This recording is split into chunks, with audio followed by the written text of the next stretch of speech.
As far as the season goes, the final total was 7,381. That is unreal. From the different challenges that any gold mining crew will have to face as they battle the elements, just so that they can get their hands on the gold that is believed to be buried in the soil, to the headaches that any gold mining boss would have to endure while running such a taxing operation, here's how the season's end eventually paid off for Parker Schnabel and his crew as they turn out massive gold. I really want to thank you all. And I mean it from the bottom of my heart. And I hope that every one of you guys wants to come back, because every one of you guys has a spot here next year. The search for gold is a calling in itself. For many years, one can rifle through all that muck and dirt, only to come away with mere specks of gold dust as the rewards for their efforts.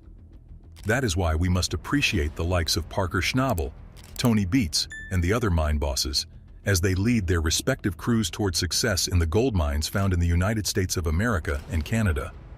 For several seasons now, though, one can say that those that watch the Gold Rush TV show week in and week out would tell you how people seem to take a special interest in Parker Schnabel. A third-generation gold miner, Parker has been out there on the gold mines from an early age. It was during those days that he learned all that he could from Big John, his grandfather. Parker is sitting on top of the world. He has visions that he's going to make thousands of dollars every day, and I hope he's right. Before long, Parker decided to use all that he learned from his grandfather so that he can strike out on his own. Since then, this gifted gold miner has been able to carve a respectable career for himself. For many seasons now, he has been able to go from strength to strength, extracting all the gold that he can while expanding his gold mining crew into one of the most successful mining crews in the Yukon and any other claims in North America. I do wonder now if that black plant is the right call to make. Time will tell. Our season total, 5,066. We broke the 5,000 mark, you guys. Cheers. Hey, that's pretty cool, man. That's why even as season 14 of Gold Rush, the latest season of the show, comes to an end, the fans are not surprised that Parker and his crew have been able to maintain a drive that keeps them winning. Not only were they able to overcome any challenges that they came across during that season, they were also able to reap the financial rewards for their efforts. And to be honest, you can't really ask for much more than that. As a result, Parker and his team were able to confirm once more for any doubters out there that his team was one of the most successful gold mining teams for a reason. Few teams are able to benefit from being under the stewardship of the young, yet still experienced Parker Schnabel. Under this young man's stewardship, they have been able to make sure that they were able to achieve all their goals despite any challenge they faced throughout the season. Thanks to this leadership, they have been able to make sure that any risks they took eventually evolved into some sort of reward. That is not to say that this year was not one of the most challenging ones that they had faced out there. Thankfully, the team knew that the level of stress that they had to endure while they were out there would not be for nothing. No. They knew that they would get a ton of bonuses that reflected how much they had worked for while they were out there in these dry and difficult-to-maneuver mines. Think about it this way. Apparently, a fresh crew member that is just starting to learn the trade can expect to earn about $65,000 during a 25-week season out there in the mines. Not bad, right? That's even before the bonuses that we mentioned earlier. Once the crew members pay back some of the expenses that are incidental towards the mining job, they still walk away with about $45,000. For those who are interested in other numbers to show how lucrative working as a gold miner could be, they may be interested to find that this works to something about $34 per hour. We're hoping to do 1,000 ounces here. We have a lot of stripping to do, though. So in the meantime, we've just been stockpiling old drift tailings, so hopefully there's lots of gold in them. As great as the regular pay is, though, we know that these crew members may even be more excited about these bonuses that we keep talking about. One would find that even Parker is excited about them, as he knows how substantial they can be, especially after a very successful season. That said, money isn't the only thing that keeps these crew members going. Sure, they can get really decent bonuses, but there are also other benefits that these guys enjoy because they work with Parker. For starters, they are entitled to free housing while they are working on site on a mine with Parker. Perhaps even just as importantly, they are also entitled to free meals while they are looking for that god on Parker's behalf. Sure, this is a great way for the crew members to save some money while they were working on the mines, but one will find that this isn't the only reason why Parker has such a system.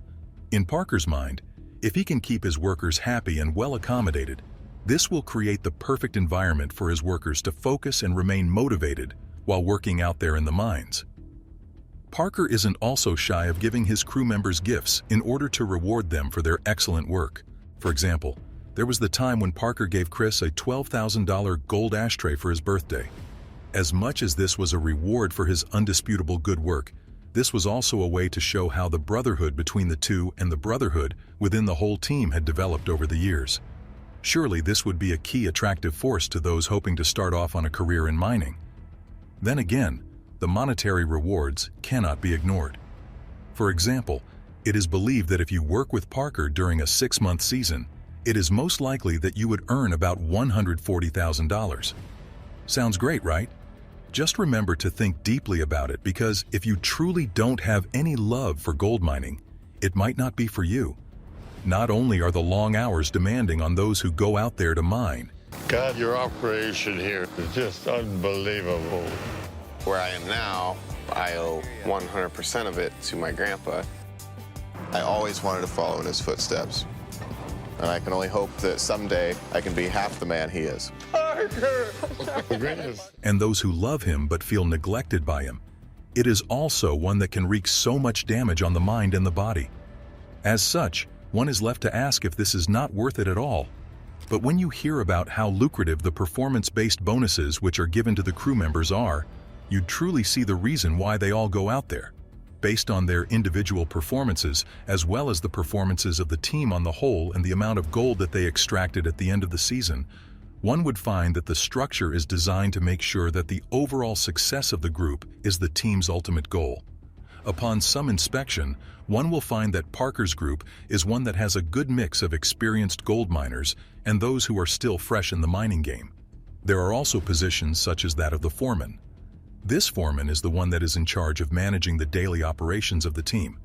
He is also in charge of making sure that the team's equipment is functioning and up to date. That way, he can ensure that the day-to-day activities of the team run smoothly thanks to the use of well-maintained machines. This role and any other role in the team is highly regarded, as they are all seen as important for the team to achieve the success that they so desire. Thanks to this organization, Parker and his team have been able to reap the rewards of all their hard work following the 14th season of Gold Rush. With the level of success that the team seems to be enjoying at this point in time, it is hard to see how anyone will be able to draw them away from the mines.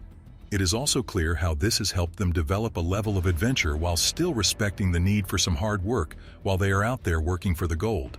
Just some more dirt, man. I'm working on it. Yeah. And no matter what, there's going to be a lot of uncertainty, but we'll make it work. I think we got a bunch of people waiting to find out how we did, Parker. This is also what seems to keep them coming back for more. How else can you explain how they keep coming back to battle with the elements while looking for this gold? Maybe it's because they know that if they work hard, they can take advantage of the ever-rising cost of gold in the market. As you can imagine, the higher the value of gold, the more lucrative the business would be for these gold miners. In years where the value of gold is high, for example, the team can expect to walk away with significantly increased bonuses, something that we're sure that any of these gold miners would be excited about. As such, one can see how the more they grind out there, the more their chances are of success. Add the fact that there are quite a few of them working for Parker out there, and one would see how it is only a matter of time before they eventually reap the rewards for all their work. Hopefully, it will help those who are at the lower end of the scale when it comes to the gold mining business to see how continued motivation will help them find their way to success. Sure, there are those who may only make as much as $10,000 per episode when they start out in the gold mining business, but if they hone their craft to that of an expert in their field, they will soon find that they may make as much as $30,000 per script. That's a lot of cash to walk around with, especially as there are more than 20 episodes per season. That could come up to about $200,000 to $600,000, and that is nothing to turn your nose up at. it only reminds you once more that hard work pays when you take a job with Parker Schnabel. That said, those who come onto Parker's mines know that they're going to have to put in one hell of a shift if they are going to find success in their work. For example, a typical day in the mines with Parker is one that involves 12-hour shifts that could be initiated at any point in the day. Add the fact that these shifts could stretch onto a nearly 2-week schedule with only a handful of days off, and one will find that this life is not for everyone at all. You see that up there in the corner? Just a big puddle of gold on the edge there. That's really cool. God, seeing this right off the bat, I bet we might find some really nice ones. Not only is such a job physically demanding, but it is also mentally exhausting. Evidently, a life in the mines is not one that is suited for everyone, as it is a job that is suited for those that can maintain a high level of resilience and endurance, while also being able to be highly adaptable to many conditions. One of such conditions are the living conditions that one may find themselves in while working for Parker on these mines. For starters, these crew members would just have to get used to living in close quarters with their colleagues while trying to coexist in an environment which will surely be covered in dirt and dust. As you can imagine, this is far from the conditions that they are used to when they are back home. Luckily, these conditions seem to create a sense of community within the camp. This in turn becomes some sort of support system for the members of the team as they try to make the most of the situation that they find themselves in. Hoping to promote this sense of community within the team, Parker goes as far as forming important relationships with some of the members of the team. For example, Parker knew that it was important for him to form a lasting relationship with the cook in the team. This is because he knew that providing good meals to the crew will help them maintain good morale, which is critical for the smooth operation of the team. With all this structure in place, one can see how Parker is trying to create an environment for growth and success with his team. That said, this structure cannot prevent the team from experiencing some sort of financial difficulty from time to time. Just take a look at what happened to Fred Hurt when he took his leave from the show. Despite his TV earnings, he had to take his leave to tend to his health. Still though, Parker and his team remain resolute in their work, and as such they have become a shining example of how to set off on a job that requires an intense amount of hard work and communal spirit. Stop a minute. You don't give me orders. You ask, have some respect for people. You don't tell me how to mine. I have not told you how to do your job one time this whole year. Not once! That may be the only way such a crew may find success in the mining industry. At the end of the day, Parker and his crew become a prime example of how good leadership can help a team find success, especially if the team maintains a strong work ethic. After all, despite having to work day in, day out, the team knows that they will be walking away with fat wallets. Some may even say that catching a view of the substantial rewards that these workers may gain at the end of the day may be why these fans keep on watching the fascinating Gold Rush TV show. Then again, maybe it is all those weigh-ins that give them a full display of the rewards of working in the mining industry. That said, as much as the fans are used to getting views of the financial rewards that these gold miners enjoy, they seem to be excluded from all the financial risks that these people are taking when they decide to battle the elements as they search for this gold. For those who do not know, every time that Parker takes on another mining endeavor, he has to spend a ton of money because the costs of these mining operations are formidable to say the least. For example, the cost of buying the diesel that it takes to run the heavy machinery needed for Parker and his team to run this operation is enough to make anyone squirm. Imagine the surprise on the channel when we heard that Parker buys about $2 million worth of diesel every season. Sure, it is crazy, but how else is he supposed to get his excavators, his tractors, or his wash plants going? All of these machines are integral to any respectable mining operation of this scale, and they themselves do not come cheap. For example, one of his heavy Caterpillar bulldozers cost him about $1.2 million. Everything I've got, for the most part, is tied up in these machines and that ground. In this season, we've bought 2 D10s. This one I'm driving was $1.5 million. The other one was $1 million. So when you take a look at the rest of the machines in the team's lot, you know that a lot of money was invested in this business. As if this isn't bad enough, even having to work in the harsh and unforgiving weather in the mines adds some more costs to Parker's mining operations. After all, one can see how the Arctic conditions could contribute to the deterioration of these machines and their parts, and as such, a lot of money goes into the maintenance of the machine. Looking at all these expenses, of which we've only mentioned but a few, one can see how being a mine boss is no joke. Only Parker and the other mine bosses can tell us how they sleep at night, calculating how much they have to spend just to get their hands on this gold. Either way, at least now we can respect what it takes to call yourself a gold miner. Well, at least in the sense of how much they have to spend to come away with any gold at all. It gets even more daunting when one realizes that these gold miners could pour all their resources into this endeavor only to come away with nothing at all. Imagine if they went to explore a claim where there was no gold at all. It's enough to drive anyone insane. This lets us know how much effort goes into this endeavor. For example, they could process tons of pay dirt, only to come away with a handful of gold only worth about $1,000. Grim, right? Imagine how much effort they have to put into getting $1 million worth of gold. Well, in these situations, one is then forced to understand how much risk a mine boss like Parker is taking just to give this search for gold a shot. That said, he is also the one to reap the most of the rewards if things go well for him and his team. As a result, one can see how Parker stands to earn anything between $600,000 to $1 million from his earnings from his mining operations alone. Yeah. Is that the best Well cleanup done. of the season We'll so do far? it again. Whoa! Key, that's your baby, buddy. That was nice. Well done, man. Well done. Fortunately for him, Parker has multiple income streams that help him pool in some more money. We're talking about sponsorships, appearance fees on the show, and other businesses that he may have dipped his toes into over the years. As such, one can see how Parker has been able to overcome some of the scariest challenges that one can find in the mining business. Just like any other miner, he's had to overcome the physical challenges of being there while also trying to come up with the best strategy that will help them find that gold that he got all these people to come out with. That is why they are able to smile at the end of all their weigh-ins. They know how much it took for them to even come out of the mines with all this gold in their presence. Well, at least most of the miners. While the rest of them make jolly, mine bosses like Parker and Tony Beats will have to remain composed as they try to figure out if this is enough to battle the mounting expenses that they had to incur just because they needed to be out there. Not only do they have to worry about the cost of all these machines that they use to find gold, they also have to worry about how much it is going to cost for them to clean up after themselves to protect the environment.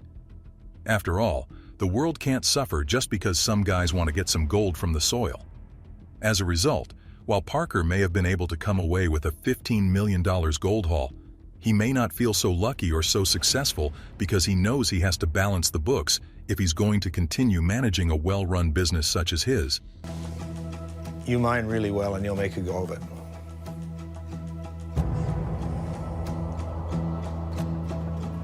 Okay, let's do it. Thank you. Congratulations. It makes us think of how the allure of gold mining starkly contrasts the reality of running a successful gold mining business. To be honest, we can't really blame television for putting the viewers in a position to romanticize the effort it takes to make sure one is running a successful gold mining business. Sometimes, we miss out on the financial burden that one has to undertake if they are going to make it in the mining business.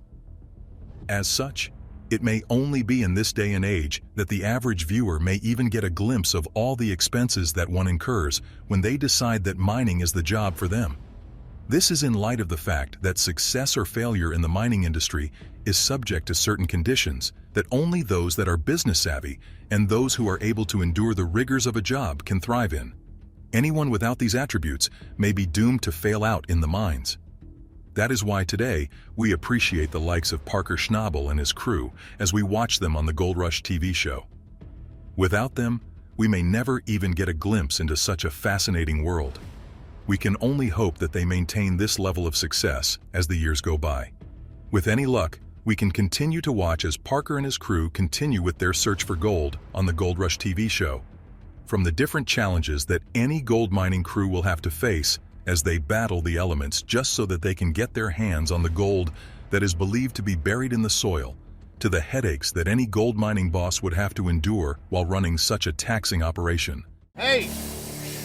Slow the down! As I'm flying by this machine, if Parker's dog comes running out from behind it, can I stop in time? You wouldn't have. Rick Ness, Parker Schnabel, and Tony Beats are the stars of Discovery's #1 show, Gold Rush, which is back for season 9. This season will be unlike any other, featuring new miners and rivalries as the crews mine for gold. Let's take a look at a clip. From some employees earning about $500,000 to other employees who can barely make $30,000 a year, there are lots of questions as to why Parker does not pay his crew what they deserve. A bunch of folks work really hard to keep Parker Schnabel's gold mining business going up and running in the Yukon when he's not busy striking gold on the TV show Gold Rush. But folks are curious about how much Parker's crew members make while they're out there risking it all, digging for gold day and night in the tough Klondike. Gold miners are paid little because companies want to keep costs low. There are lots of people willing to do the job, so companies don't have to pay much. Even though mining is dangerous, miners don't always get paid more for the risks. Also, miners don't have much power to negotiate for better pay. If mines are far away from cities, wages might be even lower. Fixing this means giving miners more rights and making sure they get fair pay. Additionally, some mining companies may exploit loopholes in labor laws or employ subcontractors to further suppress wages. These practices further add to the problem of low pay in the gold mining industry, highlighting the need for comprehensive reforms to protect the rights and well-being of miners. So how much money do these miners make? Well, some of these workers rake in almost $500,000 a year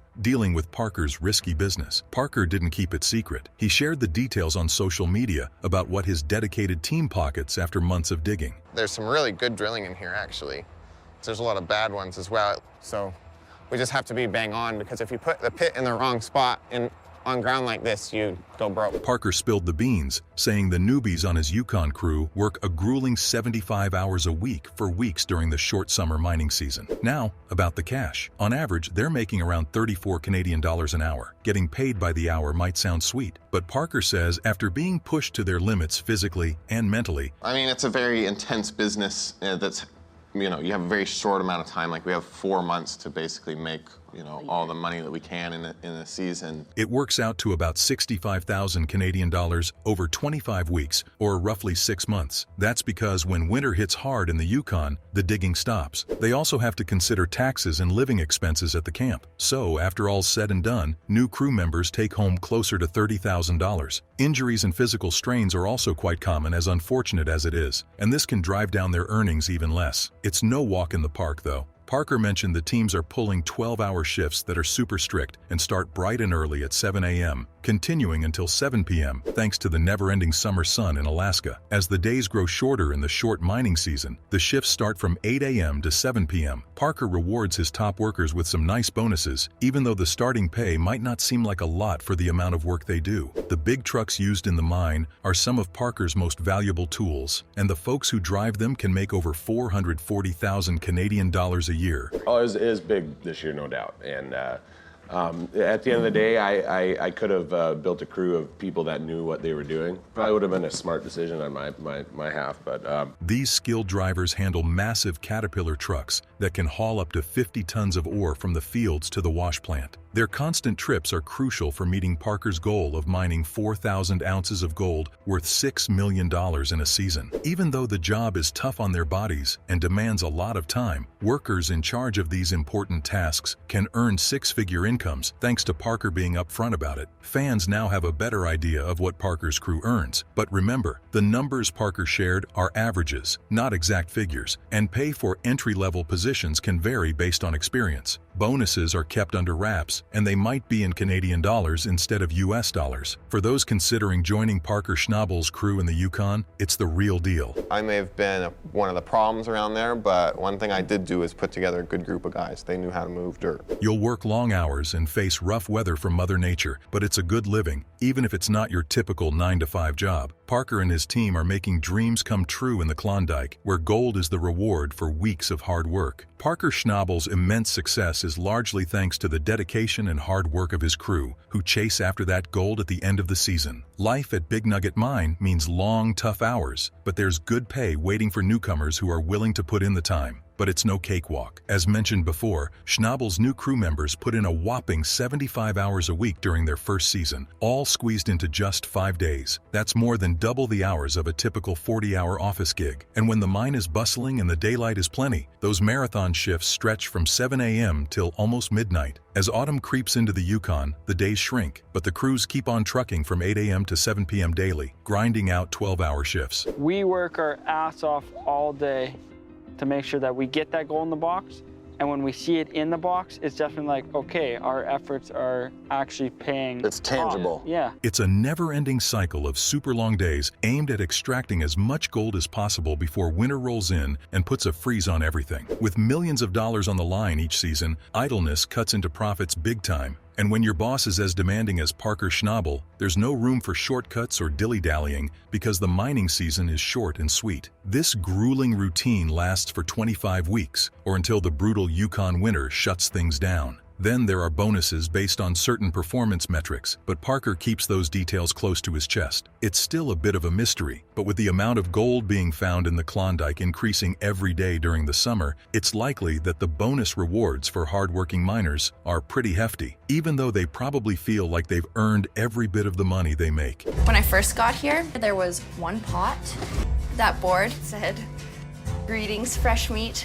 Welcome to the jungle, you're gonna die." It's important to remember that camp expenses and taxes take a big chunk out of their earnings. Once all those costs are accounted for, a beginner miner can expect to pocket closer to $40,000 for their first stint under Parker Schnabel. It might not be anywhere near what their famous boss makes in a year, but it's a decent chunk of change for newcomers to Yukon gold hunting who want to prove themselves. And for those lucky enough to land cameo appearances on Gold Rush, Discovery sweetens the deal even more, offering potentially bigger paychecks. According to Parker, miners who make appearances on episodes can rake in up to $25,000 per TV spot, with a whopping 6 million viewers tuning in each week. I had 2 pans in the shop. One of them had about close to an ounce of just pretty nice, clean gold. Being featured on Schnabel's popular show could really pay off big time. Even just a few cameo appearances can give hard-working folks a nice boost. Reports suggest that Parker dished out $140,000 in bonuses for just one season last year. The skilled operators who handle the important machinery at Big Nugget Mine make some serious cash. In addition to the entry-level workers putting in those grueling 75-hour weeks, Parker Schnabel hires a team of expert operators who earn some of the highest wages on site. So right now I'm in the payback cut. You know, there's a lot to do, and I'm pretty much over here on my own, so trying to keep the wash plant going. These folks have to expertly maneuver technically complex heavy machinery that's running around the clock. The trained operators who handle Big Nugget's mechanical workhorses bring in big bucks every year. But it's the top dogs, the master drivers who steer Parker's rock truck fleet, who take home the biggest paychecks of them all, day in and day out. These seasoned pros are the ones in charge of handling the special Caterpillar 740B EJ beasts, each weighing a whopping 50 tons and valued at over $750,000. With precision and care, they transport loads of loose gold from various claims to the wash plant where it's processed and sorted. Here we go. Last cleanup of Ken's.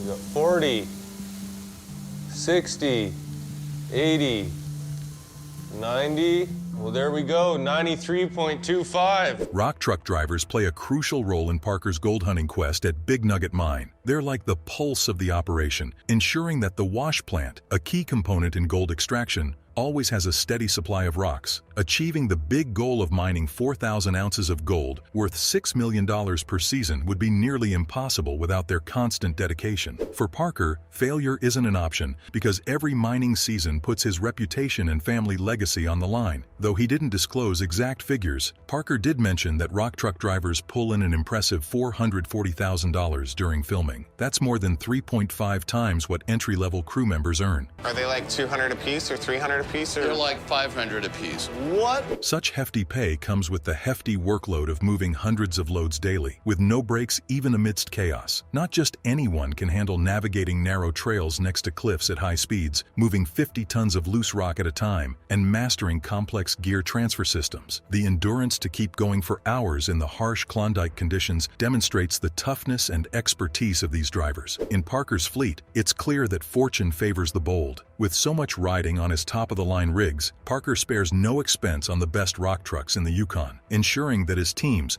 who spend entire seasons in the dirt behind the wheel of these monster machines, are well compensated with six-figure paychecks. If you're brave enough to handle Parker's riskiest mining gear, the rewards are pretty sweet, just like the man himself. Living in a mining camp not only saves money, but also comes with perks. Along with their fat paychecks, Parker Schnabel's crew members get their basic meals and lodging covered. By housing them close to the claims, Parker keeps costs down, which is especially helpful for newbies facing their first tough Klondike winter. He's kind of in a tough spot. Running some of that material down to Lucifer. It's expensive, it's time-consuming, it's hard on people, but we don't sluice it, we lose it. For them, having a simple place to stay is way more important than dealing with the hassle of finding short-term rentals in far-off places like Dawson City, an hour south. Sure, the bunk beds in the camp might not be as comfy as home, but working long hours together builds a strong sense of community among the fresh-faced miners. They don't have to stress about accommodation in their first year. Instead, they focus on putting in hard work and having some fun during their downtime. Parker gets it better than anyone because he started out as a miner when he was just a teenager and grew up in similarly remote settings. To make it easier for top talent to come up north, Parker offers full packages that cover crew pay, food, and lodging right on site, even if it means spending months bunking in cramped quarters. So this is like a map with the drill results. Sonic results, Australia Creek. Those equipment operators pulling in over $500,000 a year, driving massive machines, know it's a small sacrifice for the big bucks. But Parker's hospitality doesn't stop there. During the peak season, the team cooks up hearty, healthy meals for everyone, making sure they're fueled up and ready to tackle whatever the Klondike throws their way. Working 12-hour shifts in freezing weather burns a lot of calories, so ensuring his team gets hot, balanced meals every 6 hours helps keep their morale high and their performance top-notch out in the field. We're more than halfway through the ground, nearly 4 million square feet. Now, our whole season depends on keeping 2 plants running as long as possible. Being able to concentrate is crucial when handling tools worth hundreds of thousands of dollars, especially when sleep is scarce and precision is key. By providing hot meals right at the camp, Parker's crew doesn't have to waste time trekking to town for groceries on their days off. Instead, they can unwind around communal tables and fires, refueling for the next big shift of chasing Parker's targets. Their main focus is on gearing up for the upcoming shift and ensuring everyone has the basic comforts needed for rest. If you can barely afford to buy a plane, you shouldn't have a plane. And if you can barely afford to buy a gold mine, you shouldn't have a gold mine. Ultimately safeguarding future productivity. While Parker's on-site services may cover living costs, taxes still need to be paid, just like with any other job, once the taxman takes his share. The perks of mining work might be a bit sparse, especially for those pulling in 6 figures running Parker's fleet. But despite taxes, crews can save money and concentrate better when they don't have to worry about food, lodging, or taxes. Plus, it's a win-win situation. Parker benefits by retaining skilled workers who thrive in settings that allow them to do hard physical labor. It's a formula that works well for everyone involved. The less time workers spend fretting about anything other than finding gold, the more they can focus on their tasks, a recipe that keeps Parker's wealth growing year after year, both on and off the field. As lucrative as gold mining in the Klondike may be, Parker Schnabel's business runs like clockwork, ensuring efficiency, recovery during the off-season, and well-deserved rewards for all involved. This all feels super weird.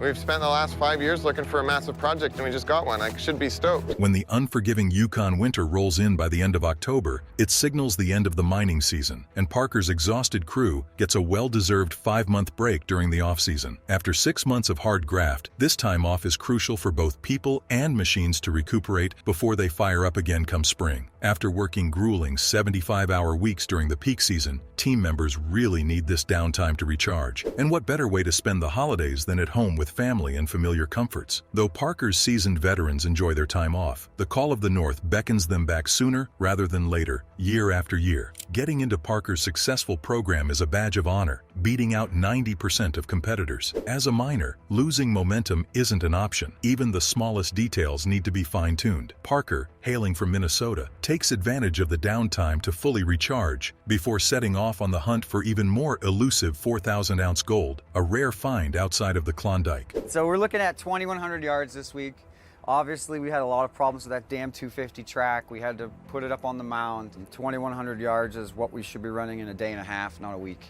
Once home, he dives into analyzing past seasons, tweaking plans, and making improvements based on lessons learned. Data analysis and spatial mapping help identify prime targets across multiple claims, leading to adjustments in mining strategies. Then come the practical upgrades, whether it's enhancing equipment or refining procedures, all aimed at maximizing gold profits. Every off-season is a golden opportunity to fine-tune Parker's game plan. Before Parker's mining areas are finalized, where human eyes can't reach, drones and laser-guided satellite data come into play, blending cutting-edge technology with traditional Yukon wisdom to fill in the gaps. Parker's crew is always ready to seize any promising signs. It's a big gamble getting in here. We really don't have the money to cover it, but hopefully the work it's going to do is going to pay for that gamble. While tired crew members may rest during the off-season, Parker and his team can't afford to relax for long, especially with ambitious rivals and newcomers flocking to the Klondike. Rivals hungry for success are closing in on Parker's crown as a young, driven mogul. Every minute counts as he prepares for the challenges ahead. Luck often favors the prepared, and Parker knows this well. The window of opportunity in the Yukon closes fast, and past successes mean little when a new season kicks off in March. If you want to try and get me a spot here where I can get